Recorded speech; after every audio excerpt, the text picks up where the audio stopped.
Hello everyone, what is up? It is me, AlbyMTG. For today's video, we have around another 20 new Ravnica Allegiance cards to take a look at. So we're just going to go ahead and hop right into the video. And before we start with today's spoilers, after yesterday's video, they did come out with an additional card here. So Amplifier is a 4-mana 1/1 elemental.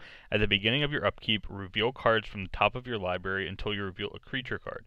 Until your next turn, Amplifier's base power becomes twice that card's power, and its base toughness becomes twice that card's toughness. Put the revealed cards on the bottom of your library in a random order.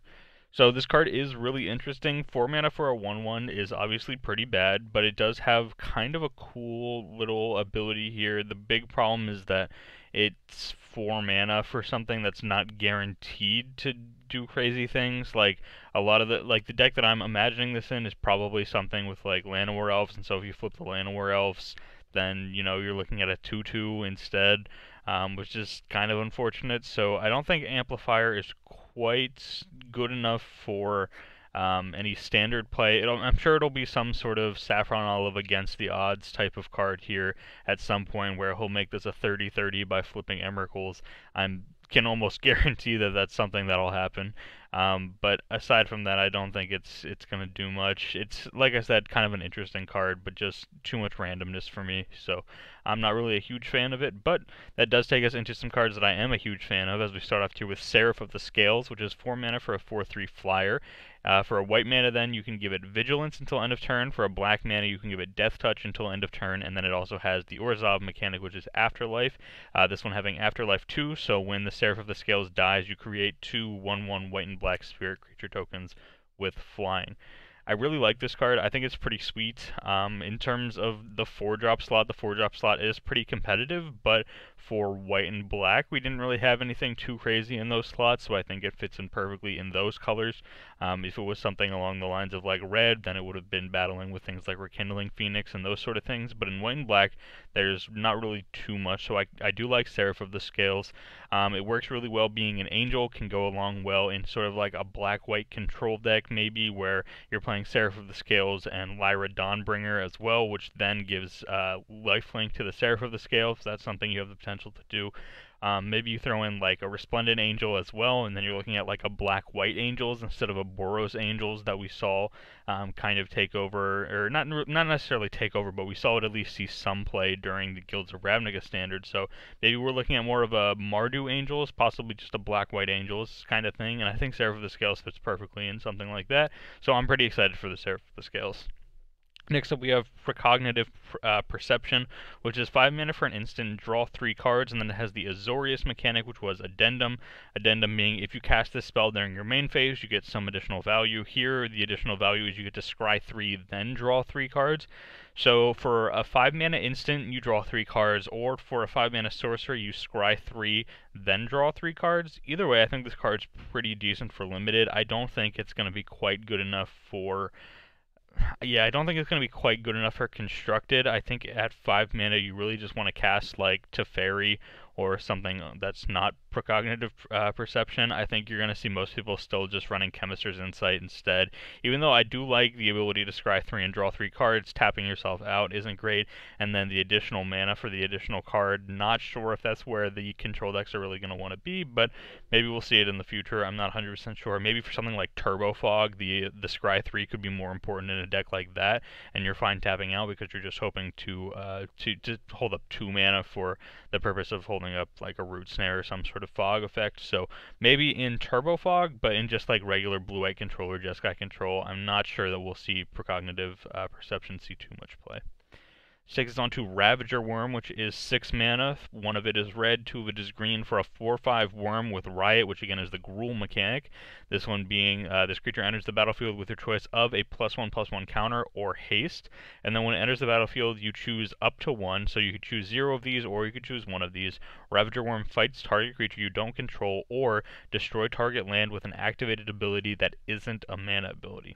So this card has a lot going on with it. There's a bunch of different combinations of what this card could end up being, and I think it's pretty sweet. I don't think it's going to see too much play in Constructed. The 6 mana slot is pretty competitive, and you really need to be a fantastic card if you're going to see play for 6 mana.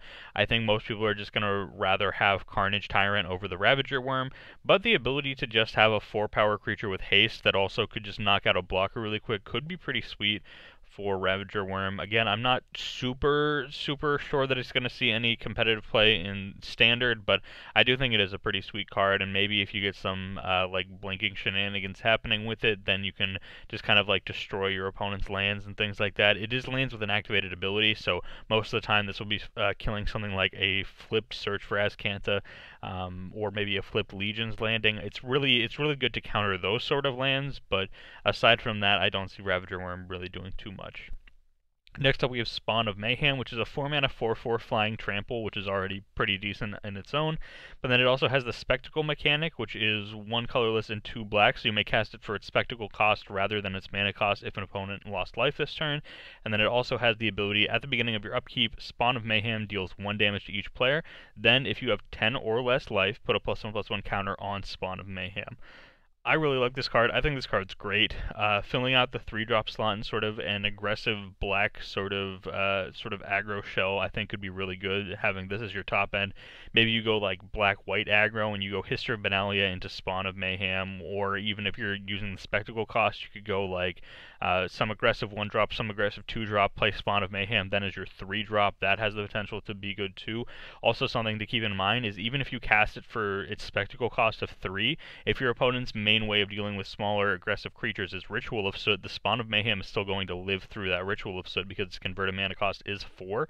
So you can have it down on turn 3, still live through the Ritual of Soot, and then hit your opponent for 4, as well as that upkeep trigger to do the additional damage as well. So I really like Spawn of Mayhem. I think this card's great, and I'll be interested to see what decks end up wanting to play the Spawn of Mayhem. Next up is another card I'm really happy to see, Teysa Karlov here. This is one of my favorite cards so far, spoiled from the set. 4 mana for a 2/4 legendary creature. If a creature dying causes a triggered ability of a permanent you control the trigger, that ability triggers an additional time. So it's kind of like a Panharmonicon for death triggers, which I think is super sweet. And it also has the additional bonus, creature tokens you control have vigilance and lifelink. The second ability, maybe not super relevant unless you're building a dedicated tokens deck, but sometimes, you know, giving lifelink to your History of Benalia tokens could be pretty sweet. Or if you're just making some sort of deck that just goes really wide, maybe some sort of Abzan token strategy where you have like some Saproling tokens, giving those lifelink as well as vigilance could be potentially pretty good. But I think the main way that you're going to see Teysa used is using that if a creature dies, or if a creature dying causes a triggered ability of a permanent you control the trigger, that ability triggers an additional time. That's where you're really going to see Teysa shine, and I'm pretty excited to do some brewing with Teysa because I really like that line of text.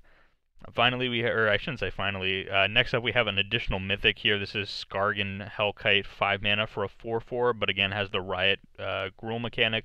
So either enters with a +1/+1 counter or haste, whichever you want. Has flying then as well since it's a dragon, and then it has an activated ability for 4 mana. You can have the Hellkite deal 2 damage divided as you choose among among 1 or 2 targets, and then you can activate this ability only if Skargan Hellkite has a +1/+1 counter on it. So of course what ends up happening here is you either get that sort of Glorybringer effect, which is just a 5 mana 4/4 flyer with haste, that sort of effect that just kind of gets in the damage, makes the race go very quickly for your red-based strategies, or you can end up putting a +1/+1 counter on this thing. You have a 5 mana 5/5 flyer that also has this activated ability, which can let you deal 2 damage divided as you choose. So you could, you know, shoot your opponent for the last 2 points of damage if needed. You could get rid of 2 pesky 1/1 tokens that they have lying around, something along those lines. You could also hit Planeswalkers, just make sure their Planeswalker's not going to ultimate, something along those lines. So I do like the Skargan Hellkite. Another thing that I'm kind of thinking is maybe some sort of like Teamer +1/+1 counters deck, because it doesn't say that the Hellkite has to have the +1/+1 counter from the Riot mechanic. So if you at some point later on in the game use a green or blue card to move a +1/+1 counter onto the Hellkite and then get it to activate its ability, that's something that you could potentially do as well. So I think there is definitely a lot of possibilities that could happen with this Skargan Hellkite. I'm kind of interested to see what ends up happening. Again, we have Sarkhan in Standard too, which can help us ramp out these dragons a little bit faster as well. So it's just kind of something to keep in mind. This card could be pretty sweet. This takes us on to our next card, which is Pleasant Kenobi's preview card. This one being an uncommon 5 mana 4/4. Tap and remove a +1/+1 counter from a creature you control. Bullrat Clan Crusher deals 2 damage to any target. So again, this is kind of going with what I said previously about how the +1/+1 counter scheme is kind of more of a teamer sort of thing, because the Riot mechanic has some +1/+1 counter stuff, as well as the Adapt mechanic having +1/+1 counter stuff. So you'll have cards like these Bullrat Clan Crushers here, which are green-red, but also care about +1/+1 counters. This card is definitely going to be more of a limited card. Most of the time, I can't see this doing anything really in constructed outside of maybe like a Planeswalker deck or something along those lines, like the Domri Raid Planeswalker deck. But yeah, aside from that, I'm not really seeing it doing too much, but Unlimited will be a decent little pickup here. Having a 5 mana 4/4 with a pretty decent activated ability is quite good. Next up, we have Depose and Deploy for 2 mana, 1 and then a white-blue hybrid. You have tap target creature. I wonder if I... Okay, sweet. Yeah, I was hoping if I clicked on this that it would go sideways. There we go. So, Depose, 2 mana, tap target creature, draw a card. Decent little thing. Basically would have cycling and then tap a creature. Can keep you a little bit, can keep you alive a little bit if you're in this blue-white strategy and you get to draw a card, so you don't really feel like you're wasting too much from it. And then the deploy side is 4 mana, create 2 1/1 colorless stop-tier artifact creature tokens with flying, and then you gain 1 life for each creature you control. So in blue-white, you're not really going to have a ton of creatures, unless, as we saw yesterday with Dovinbon, there could be a blue-white sort of tempo shell emerging, potentially. But for like the control decks, this is going to be more of just gain 2 life, create 2 1/1 flyers, which again is just alright. You don't really, again, the first side is, it doesn't really do a ton, but it does enough to where it's like an okay playable card. And then deploy again later on in the game, getting you something to actually, get through some damage, possibly save your planeswalkers as well. If your opponent's attacking in with some creatures, gives you some chump blockers and gains you a little bit of life as well. So I don't mind Depose Deploy too much. I think it's an alright card. Those are yesterday's spoilers. Why did it take us all the way back down there? Let's scroll back up to today's. And there we go. Next one is Growth Chamber Guardian, which is 2 mana for a 2/2 Elf Crab Warrior. The creature types in this set are fantastic. It has the Adapt mechanic here, Adapt 2, and then it's 2 colorless and a green for the Adapt 2. And then whenever 1 or more +1/+1 counters are put on Growth Chamber Guardian, you may search your library for a card named Growth Chamber Guardian, reveal it, put it into your hand, then shuffle your library.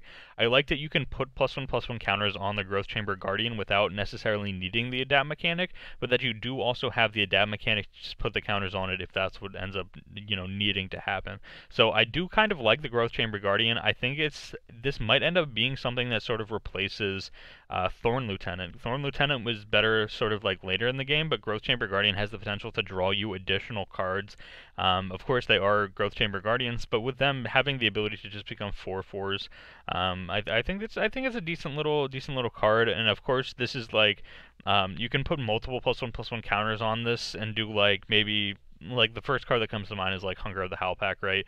It's the first card I thought of that does anything with putting a +1/+1 counter on a creature. So you put a +1/+1 counter on your Growth Chamber Guardian, you search for another one. Then if you cast another Hunger of the Howlpack on that same Growth Chamber Guardian that already has a +1/+1 counter, you still get to go search for another Growth Chamber Guardian, which is pretty sweet. It's not like they limit it to like the Adapt mechanic where it says you can't activate this unless there's 0 +1/+1 counters on this. You can put additional +1/+1 counters on this when it already has, and then you can still search your library for those Growth Chamber Guardians. So I do really like the Growth Chamber Guardian. I think it's a pretty sweet card. Next up, we have Wilderness Reclamation, 4 mana for an enchantment. At the beginning of your end step, untap all lands you control. At first, when I read this card, I got pretty excited. I thought this was going to be like an enchantment version of Seedborn Muse, but then as I thought about it a little bit more, it is certainly not an enchantment version of Seedborn Muse. Seedborn Muse shines in the fact that it allows you to untap on each player's turn, meaning you can do things in a commander game where you can do things on your turn, do things on the person to your left's turn, do things on the person across from you's turn, and then do things on the turn of the person to your right. So it allows you to just generate so much additional value. Wilderness Reclamation only untaps during your end step, so it's not quite as good.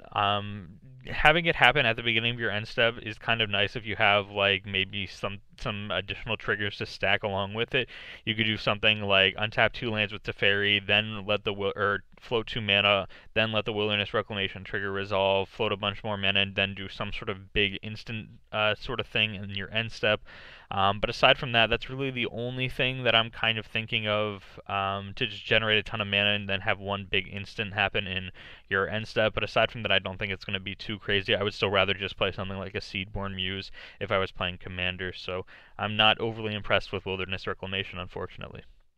This takes us to another mythic that we got spoiled today, Rakdos the Showstopper. This one being from Day 9 spoiler. This is 6 mana for a 6/6 flying trample. When it enters the battlefield, flip a coin for each creature that isn't a demon, devil, or imp. Destroy each creature whose coin comes up tails. So this card is pretty sweet as just like a giant finisher in like maybe a Rakdos control deck.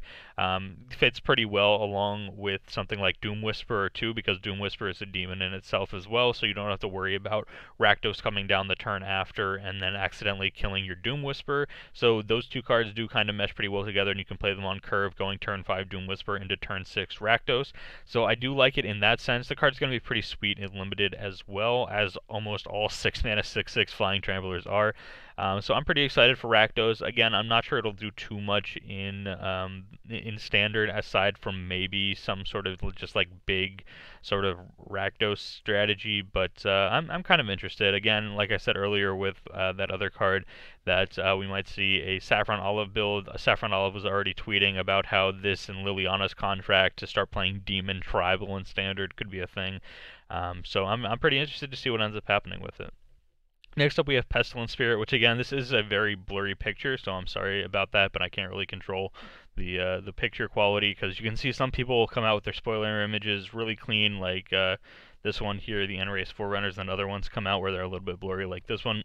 But it is a 3 mana spirit, Menace and Death Touch. Instant and sorcery spells you control have Death Touch, and then it's a 3/2. So I really like this card. I think it's pretty sweet for a 3-drop. Having Menace and Death Touch means that, of course, if there's no sort of, combat tricks or instant speed shenanigans happening during combat, this is guaranteed 2 for 1 because it requires two creatures to block it, and then it does have Death Touch. And then having instant and sorcery spells you control having Death Touch is pretty sweet as well. You could combine this with something like an Electrickery or a Blazing Volley, something that deals 1 damage to each of your opponent's creatures, and then just basically wipe the board with them. I think that could be pretty sweet as well with the Pestilent Spirit. We've seen that sort of combination happen before with Status targeting a Goblin Chainwhirler when the ETB triggers on the stack, where it basically gives the Chainwhirler Death Touch so that its ping trigger hits everything on your opponent's side of the board and then just kills it as well because it gives it Death Touch. So Pestilent Spirit, again, removes part of that combination from being necessary. So I do like the Pestilent Spirit. It does have the Spirit subtype, which is kind of interesting. I hope that we're going to have some additional good spirits here, because notably in M19 we do still have Supreme Phantasm legal and standard, which gives your other spirits +1/+1. So if we can get something to go along with the Pestilent Spirit and the Supreme Phantasm, maybe some sort of a blue-black spirits deck put together, I think that would be pretty sweet. Maybe if we can get some other good spirits, then maybe start looking at a standard spirits deck, that could be pretty sweet. But I do really like the Pestilent Spirit. Next up, we have Enrace Forerunners, which is 8 mana for a 7/7 with Vigilance, Trample, and Haste. And when it enters the battlefield, other creatures you control get +2/+2 and gain Vigilance and Trample until end of turn. So a lot of people are comparing this to Craterhoof Behemoth, which I think is a very fair comparison. Pretty much does the same thing. Giant creature buffs all of your other creatures, and then you just swing in for 1 giant attack at the end. So I think Enrace Forerunners basically does that. I think it's a pretty sweet card. Again, 8 mana, kind of a lot for standard, but maybe if you're doing something with like Song of Freyalise, you're trying to build a really wide board, use the Song of Freyalise to ramp out the Enrace Forerunners, and then again just have 1 giant attack with the Enrace Forerunners. I think that could be pretty sweet as well. Next up, we have Prime Speaker Vanifar, which is a 2/4 for 4 mana legendary creature, Elf Ooze Wizard, which again, fantastic creature typing.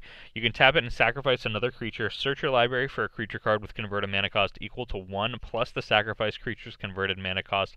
Put that card onto the battlefield, then shuffle your library. Activate this ability only anytime you could cast a sorcery.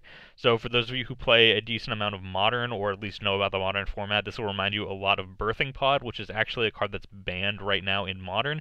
It has basically the same text, except it's on an artifact instead of being on a creature, which changes things quite a lot. For Birthing Pod, if you're putting it on an artifact, you can activate the ability on it right away, while with Prime Speaker Vannifar, you're going to have to wait for Summoning Sickness to go away, unless you have something like a 1,000-year elixir out on the battlefield, which allows them to activate the abilities as if they had haste. So that's something to keep in mind as well. It kind of ruins the combo potential for Prime Speaker Vannifar, because the way that you would combo off with Birthing Pod in the past is you would blink the Birthing Pod, have it come back in untapped, tap it, find another creature that could blink the Birthing Pod, have it enter untapped, tap it again, and then just continue to do this until you eventually found a way to combo out your opponent. Prime Speaker's Vannifar doesn't really work that way. You'll have to have some way to untap her instead of some way to blink her, which is a little bit harder. There are cards like Village Bellringer, Deceiver Exarch, Pestermite, all cards that untap permanents, but at the same, or I guess untap creatures. I think Bellringer is just creatures, but the other two are permanents, I think. So we do have those, but again, all those are 3 converted mana costs. So I don't know. I don't see the combo quite yet with Prime Speaker Vannifar.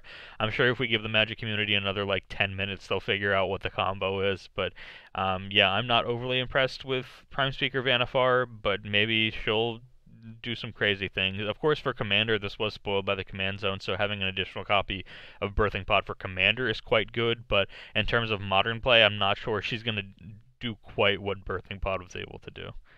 This takes us up to the Rakdos split card here, this one being in a foreign language, so we'll go ahead and take a look at this now. Carnival, which you can cast for either a black or a red. It's an instant that deals 1 damage to target creature or planeswalker and 1 damage to its controller. Decent little card, just ping 1 creature and then ping 1 to the controller. But then Carnage is pretty sweet here. 4 mana, deals 3 damage to target opponent, and that player discards 2 cards. So this is pretty reminiscent of a card Blightning, which is one of my favorite cards in Magic. It's 3 mana instead of 4 mana, but then pretty much the same exact thing. So I do like this kind of effect. I mean, maybe it's just part of me being an 8-rack player in Modern. It's been a while since I've played 8-rack, but I do truly enjoy the deck when I get a chance to play it. So maybe it's just my love of making my opponent discard cards, but I do like the Carnage ability here from Carnival Carnage. This will take us on to some more foreign cards. The final 3 cards that we have here are all foreign. This one being High Alert, which is an Azorius enchantment. Creatures you control deal damage with toughness rather than power, and creatures you control can attack as though they didn't have Defender. And then for 2 white blue, you untap target creature. So first off, I already love this card. This card is super sweet. Of course, it says down here the card. The first thing that people think of would be During the Siege Tower and all these other ones. During the Siege Tower, Assault Formation, and Arcades are like the perfect 3 cards to fit along with High Alert. This could put together some sort of like a Bant Defenders list in Standard now that we have a card like this, because again, Arcades is still a legal card. So doing something like a turn 3 High Alert and turn 4 Arcades, this just makes the deck more consistent if you're trying to build an Arcades strategy, because it is a little bit harder to deal with the enchantments than it is to deal with the creatures. Of course, we do have new reprints like Mortify, which make it a little bit easier to deal with the enchantments, but having an additional effect like this for your Defenders strategy is going to be very important, and so I do like High Alert. This takes us on to, I believe, the Orzhov. There we go. I'll say the correct guild this time. For those of you who watched yesterday's video, I accidentally called the Orzhov Locket the Azorius Locket like 3 different times, unfortunately. So I appreciate you guys sticking with me, even though I apparently can't pronounce words correctly. Canonized here is going to be your first half for 1, and then either a white or a blue. This is an instant exile target card from a graveyard and draw a card. It cantrips. It's okay. It's not great. I guess if your opponent has some sort of graveyard shenanigans happening, this could be a decent little card to deal with it. But I think most of the time you're not really too interested in cycling this Canonized just to exile a card from your opponent's graveyard, or even exiling a card from your own graveyard. Consume, which is 2 white-black for a sorcery. Target player sacrifices a creature with the greatest power among creatures they control. You gain life equal to that creature's power. This card I do like. This is very reminiscent of something like Tribute to Hunger or even Crackling Doom from back in Khans of Tarkir. So I do like this effect, making your opponent sacrifice creatures with the greatest power. This could be really good against Carnage Tyrant as well, because most of the time the Carnage Tyrant's going to have the highest power, and this gets around the hexproof clause because you're making your opponent sacrifice the creature, which can be very nice. Of course, if they have something like Shalai out, then it gets a little bit worse because you can't target them. Actually, it gets a lot worse because you can't target them. But again, for something like something like a Carnage Tyrant deck, you can really start messing up the Carnage Tyrant plan because you have something like Canonize, and so to add in something, or you have something like Consume, sorry. So to add in something like Consume and then adding in something like an Eldest Reborn, get your opponents to do a lot of sacrificing, could be a great way to deal with Carnage Tyrants. Maybe this could be a great answer to the Golgari deck right now in Standard, because they go to target something with their Golgari Finebroker. You can exile that card instead, so they get less value, and then it's just a 4-mana 3/4, and then you get to draw a card, which could be pretty good. And then for Consume, making them sacrifice their Carnage Tyrant, which is one of the biggest threats in their deck, that could be pretty good as well. So I do kind of like the Canonize Consume card here against Golgari in Standard, but aside from that, I'm not overly impressed with it too much. And this takes us on to our final card, Bellow of the Carnarium. 1 black for a sorcery. All creatures get -2/-2 until end of turn. Exile all creature cards from all graveyards that were put there this turn. If a creature would die this turn, exile it instead. So I do like this card a little bit. So this is again pretty reminiscent. We have a few effects like this in Standard right now with cards like Golden Demise, which sees quite a bit of play as well. But again, the first card that I thought of here was the first one that is showing up here in the Thesaurus, which is Flaying Tendrils, which is pretty reminiscent again. If a creature would die this turn, you would exile instead. So I think this card's pretty sweet, especially against something like Dredge in Modern. This could be very good. I've started seeing people doing, flying tendrils in the sideboard to help against Dredge a little bit. This kills basically everything in Dredge and would exile it as well, except for like Prized Amalgam. But even aside from Prized Amalgam, hitting everything else in the deck is still super good. So I do like the Bellow of the Carnarium here. Again, I think this will be something that you'll see people start replacing their Golden Demises with, because you were seeing a lot of control decks running Golden Demise, but Golden Demise's other ability, if you have the City's Blessing, then your creatures don't get the -2/-2. But I think the control decks that were sometimes running that will now just replace it with Bellow of the Carnarium, because it's kind of like a strict upgrade for them. So yeah, I'm kind of happy with Bellow of the Carnarium as well. Also notably Arclight Phoenix as well. Exile all creature cards from all graveyards that were put there this turn. So you're getting the ability to kill off some Arclight Phoenixes. Maybe you had to take a hit or two from them already, but if you can go ahead and use this card to maybe exile 2 Arclight Phoenix, that could be a pretty decent 2-for-1 for you, using the Bellow of the Carnarium. So again, we'll refresh the page here now that we're back here on front. And we'll refresh and see if any more cards got spoiled, and we got a new card. Here we go. This is why we refresh. Pitiless Pontiff. This is 2 mana for a 2/2. 1, sacrifice another creature. Pitiless Pontiff gains Death Touch and Indestructible until end of turn.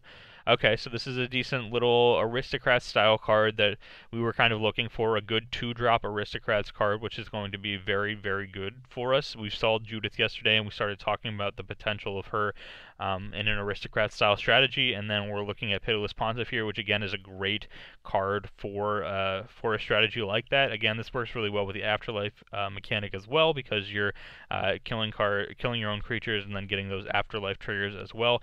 Also notably, this was from Limited Resources, so normally Limited Resources gets a couple preview cards. So if we go to their website right now, we might actually be able to find the remainder of their preview cards here.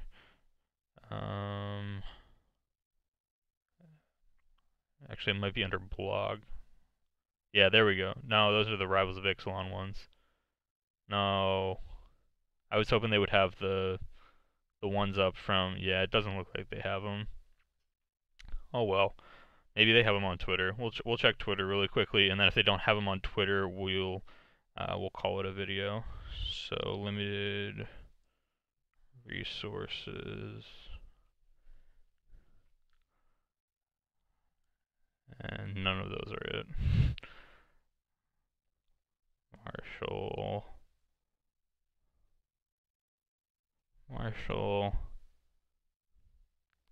Oh, they only got one preview card this year? Interesting.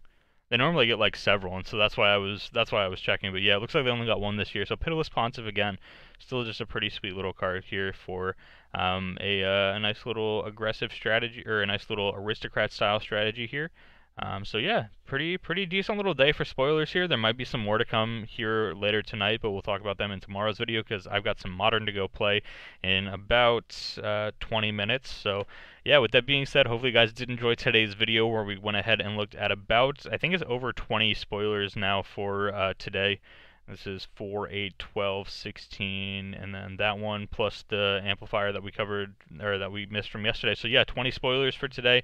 Pretty sweet. Hopefully you guys did enjoy it. I'd love to hear your opinions down below in the comment section regarding your thoughts on all of these cards, all of my thoughts on these cards. You know, let me know what you agreed with and what you disagreed with. And yeah, with that being said, if you guys did enjoy, a like would be very much appreciated. Subscribe to the channel if you guys are new, and I'll see you guys here tomorrow for another Magic the Gathering video. Thank you all so much for watching today's video where we covered another 20 spoilers from the new Ravnica Allegiance set. At the end of all of my videos, I'd love to give a huge thank you to my patrons over on the Patreon page. So a huge thank you to Jason, Jeremy, Rodrigo, Daniel, BadWolfMTG, Down Under MTG, and Jayati Swaran for supporting me over on the Patreon page. Your support is greatly, greatly appreciated, and I'll see you guys here tomorrow.